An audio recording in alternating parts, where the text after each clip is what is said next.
Gujarat police દ્વારા fake licence ધારકો પાસેથી હથિયાર ખરીદી કરી યુઝ કરતા આરોપીઓને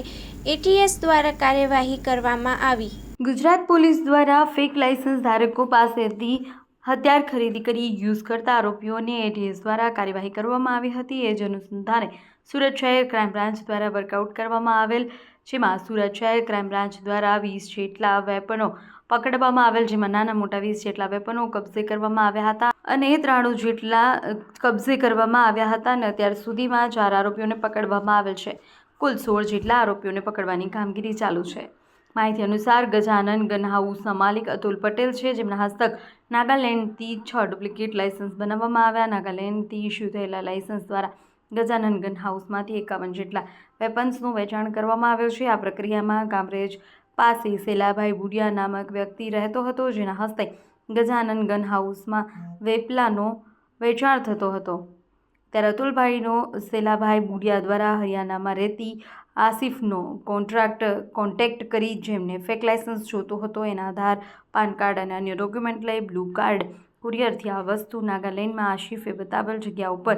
આ વસ્તુઓમાંથી લાયસન્સ માટે મોકલવામાં આવીને નોઈડા અને દિલ્હીમાંથી લાયસન્સ માટે રૂપિયા 10 લાખ જેટલી રકમ લઈ આસિફને મોકલી આપવામાં આવી હતી। એના પછી નાગાલેન્ડથી લાયસન્સ અને વેપનની પ્રક્રિયા પૂરી થયા પછી ગજાનન ગન હાઉસમાંથી વેપન અપાયા હતા। અહેવાલમાં ન્યૂઝ સુનિલ ગંજાવાલા, સુરત।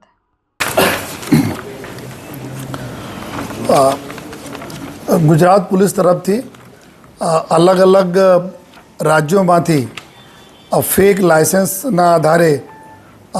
જો નોન પ્રોહિબિટેડ બોર વેપન્સ છે એના ખરીદી કરીને યુઝ કરવાના જો એક બાતમીના આધારે જો એટીએસ તરફથી કાર્યવાહી કરવામાં આવી અને આ જ અનુસંધાને જો સુરત સિટી ક્રાઇમ બ્રાન્ચ તરફથી બી એના ઉપર વર્કઆઉટ કરવામાં આવેલા, જેમાં 20 જેટલા વેપન્સ જો જેમાં .32 બોરના પિસ્ટલ છે, રિવોલ્વર છે, ડબલ બેરલ ગન્સ છે જો અને આ પ્રકારના વેપન્સના રિકવરી અહીંયા કરવામાં આવી। ટોટલ કુલ 20 વેપન્સ પકડવામાં આવેલા, જેમાં 93 જેટલા જો કાર્ટિजेस બી અલગ અલગ જો પિસ્ટલ અને રિવોલ્વર એના અને ડબલ બેરલના કાર્ટિजेस બી છે અને ટોટલ અત્યાર સુધી 4 આરોપીઓને પકડવામાં આવેલા છે અને કુલ 16 જેટલા આરોપીઓ અમારા વોન્ટેડ છે, જેના પકડવાની કામગીરી ચાલુ છે। આમાં વિગત એવું છે કે અહીંયા એક ગજાનન ગન હાઉસ આવે છે, જ્યાં અતુલ પટેલ એના જો માલિક છે અને આ એના માધ્યમથી કુલ 6 જેટલા ફેક લાયસન્સ જો નાગાલેન્ડમાંથી બનાવવામાં આવેલા અને પછી જો કહાનીના મતલબ આ લોકોની પ્રક્રિયા એવી રીતે ચાલુ થાય છે કે નાગાલેન્ડમાંથી ઇસ્યુ થયેલા લાયસન્સ આધારે જો ગજાનન ગન હાઉસમાંથી લગભગ 51 જેટલા વેપન્સના જો વેચાણ કરવામાં આવેલા છે। આ અનુસંધાને જો એક વ્યક્તિ છે, જેના સેલાભાઈ બોડિયા નામના એક વ્યક્તિ છે, જો અહીંયા કામરેજ પાસે રહેતા હતા અને આ એના માધ્યમથી જ્યારે ગનોના વેચાણ અહીંયા થતા હતા ગજાનન ગન હાઉસમાંથી, ત્યારે જો અતુલભાઈ એના કોન્ટેક્ટમાં આવીને એક આસિફ કરીને એક વ્યક્તિ છે, જો હરિયાણામાં રહે છે,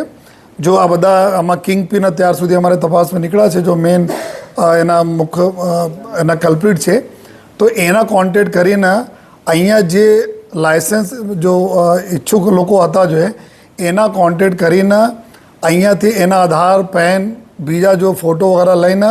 બ્લુ ડાર્ટ કુરિયરથી સીધે નાગાલેન્ડ મોકલવામાં આવતા હતા આસિફના બતાવેલ જગ્યા ઉપર જો અને જો આંગળીયા મારફતે જો પૈસા લગભગ 10 લાખ રૂપિયાના આસપાસ પર વેપનના જો અત્યાર સુધી તપાસમાં એવું આવેલા છે।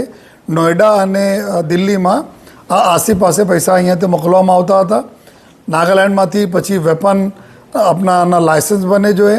લાયસન્સ બન્યા પછી અહીંયા લાયસન્સ આવે અને એના આધારે જો આપણા ગજાનન ગન હાઉસમાંથી ટોટલ બધા આ તમામ લોકોને જો વેપન અહીંયા આપવામાં આવેલા હતા।